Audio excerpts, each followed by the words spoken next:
ಇನ್ನು ಇಂದಿನಿಂದ ಬಿಜೆಪಿ ನಾಯಕರು ರಾಜ್ಯ ಕಾಂಗ್ರೆಸ್ ಸರ್ಕಾರದ ವಿರುದ್ಧ ಜನಾಕ್ರೋಶ ಕಹಳೆಯನ್ನ ಮೊಳಗಿಸುತ್ತಿದ್ದಾರೆ. ಕಾಂಗ್ರೆಸ್ ವಿರುದ್ಧ ಕೇಸರಿ ಪಡೆ ಇದೀಗ ಮೈ ಕೊಡವಿ ನಿಂತಿದೆ. ಕಾಂಗ್ರೆಸ್ ಸರ್ಕಾರದ ವಿರುದ್ಧ ಬಿಜೆಪಿ ಬೀದಿಗಿಳಿದು ಹೋರಾಟಕ್ಕೆ ಮುಂದಾಗಿದೆ. ರಾಜ್ಯವ್ಯಾಪಿ ಯಾತ್ರೆಯನ್ನ ಹಮ್ಮಿಕೊಂಡಿದೆ. ಈ ಮೂಲಕ ಸರ್ಕಾರಕ್ಕೆ ಬಿಸಿ ಮುಟ್ಟಿಸೋದಕ್ಕೆ ಬಿಜೆಪಿ ನಾಯಕರು ಪ್ಲಾನ್ ಮಾಡಿಕೊಂಡಿದ್ದಾರೆ. ಬೆಲೆ ಏರಿಕೆ, ಮುಸ್ಲಿಮರಿಗೆ ಮೀಸಲಾತಿ, 18 ಶಾಸಕರ ಉಚ್ಚಾಟನೆ, ದಲಿತರ ಹಣ ದುರ್ಬಳಕೆ ವಿರುದ್ಧ ಬಿಜೆಪಿ ನಾಯಕರು ಯಾತ್ರೆಯನ್ನು ಹಮ್ಮಿಕೊಂಡಿದ್ದಾರೆ.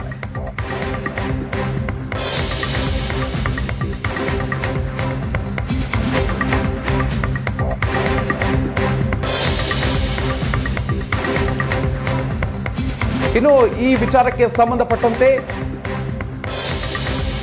ಗೃಹ ಸಚಿವರು ಹೇಳಿಕೆಯನ್ನು ಕೊಟ್ಟಿದ್ದಾರೆ.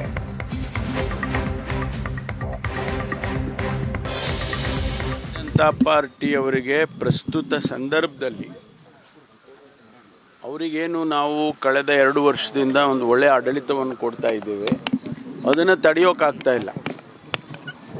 ನಾವು ಗ್ಯಾರಂಟಿಗಳನ್ನು ಇಂಪ್ಲಿಮೆಂಟ್ ಮಾಡೋದಿಲ್ಲ ಅಂತ ಅವರು ಊಹೆ ಮಾಡಿದ್ರು, ಅದು ಕೂಡ ಫೇಲ್ ಆಯಿತು. ನಾವು 5 ಗ್ಯಾರಂಟಿಗಳನ್ನು ಇಂಪ್ಲಿಮೆಂಟ್ ಮಾಡಿ ಜನರಿಗೆ, ಜನಸಮುದಾಯದಲ್ಲಿ ಒಂದು ರೀತಿಯ ಸಮಾಧಾನವನ್ನು ತಂದಿದ್ದೇವೆ ಮತ್ತು ನಮ್ಮ ಯೋಜನೆಗಳು, ಕಾರ್ಯಕ್ರಮಗಳು ಅನುಷ್ಠಾನ ಆಗ್ತಾ ಇದ್ದಾವೆ. ಮಾನ್ಯ ಮುಖ್ಯಮಂತ್ರಿಗಳು ಒಂದು ಬ್ಯಾಲೆನ್ಸ್ಡ್ ಬಡ್ಜೆಟನ್ನು ಈ ಬಾರಿ ಕೊಟ್ಟಿದ್ದಾರೆ. ಅದು ಕೂಡ ಜನಮನ್ನಣೆ ಗಳಿಸ್ತು. ಹೌದಪ್ಪ, ಒಳ್ಳೆ ಬ್ಯಾಲೆನ್ಸ್ ಆಗಿ ಕೊಟ್ಟಿದ್ದಾರೆ ಬಡ್ಜೆಟನ್ನು ಅಂತ ಜನ ಮಾತಾಡೋದಕ್ಕೆ ಶುರು ಮಾಡಿದರು. ಇದೆಲ್ಲ ನೋಡಿದಾಗ ಸ್ವಾಭಾವಿಕವಾಗಿ ಅವರಿಗೆ ಹೌದು, ನಾವೇನಾದರೂ ಮಾಡಬೇಕು, ಇಲ್ಲದಿದ್ದರೆ ನಾವು ಕಳೆದೋಗ್ಬಿಡ್ತೀವಿ.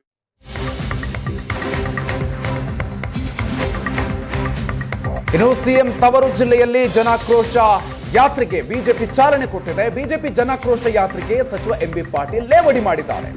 ಬಿಜೆಪಿಯದ್ದು ಮನೆಯೊಂದು 3 ಅಲ್ಲ 100 ಬಾಗಿಲು ಅನ್ನುವಂತ ಮಾತನ್ನು ಹೇಳಿದ್ದಾರೆ. ವಿಜಯೇಂದ್ರ, ಅಶೋಕ್, ಸೋಮಣ್ಣ ಹೀಗೆ ಎಲ್ಲರ ಬಣಗಳಿದೆ.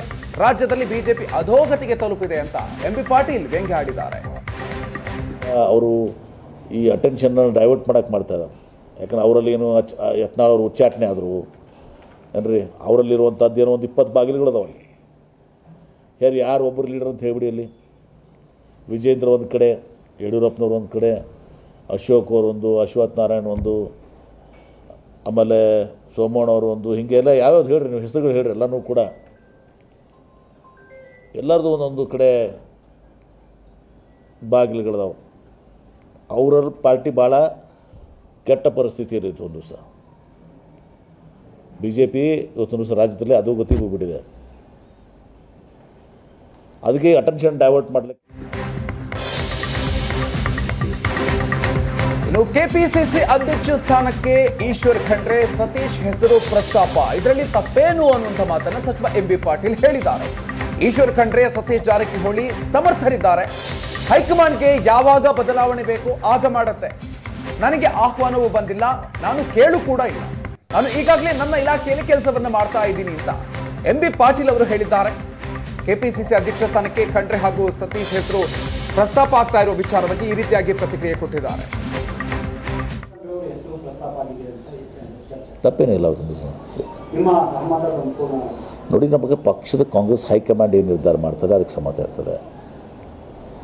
ಅದು ಯಾರನ್ನೇ ಆಗಲಿ, ಈಶ್ವರ್ ಖಂಡ್ರೆ ಇರ್ಬೋದು, ಸತೀಶ್ ಜಾರಕಿಹೊಳಿ ಹೋಗ್ಬೋದು, ಯಾರು ಅಪೇಕ್ಷೆ ಪಟ್ಟಿದ್ದಾರೆ ನನಗೆ ಗೊತ್ತಿಲ್ಲ. ಅವತ್ತೊಂದು ದಿವಸ ಅವ್ರು ಅಪೇಕ್ಷೆ ಪಟ್ಟಿದ್ದಾರೆ ಇಲ್ಲ ಅಂತೇಳಿ ಸಮರ್ಥರಿದ್ದಾರೆ. ಅವರು ಈಶ್ವರ್ ಖಂಡ್ರು ಸಮರ್ಥಿದ್ದಾರೆ, ಸತೀಶ್ ಜಾರಕಿಹೊಳಿ ಸಮರ್ಥಿದ್ದಾರೆ, ನೋಡಿದ್ರೆ ಭಾಳ ಜನರು ಸಮರ್ಥರಿದ್ದಾರೆ.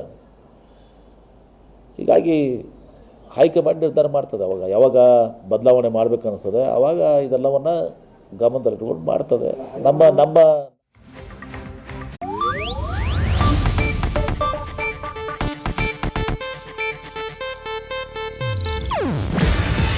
ಇದು ಏಷ್ಯಾನೆಟ್ ನ್ಯೂಸ್ ನೆಟ್ವರ್ಕ್ ಪ್ರಸ್ತುತಿ. ನೀವು ನೋಡ್ತಿದ್ದೀರಾ ಏಷ್ಯಾನೆಟ್ ಸುವರ್ಣ ನ್ಯೂಸ್.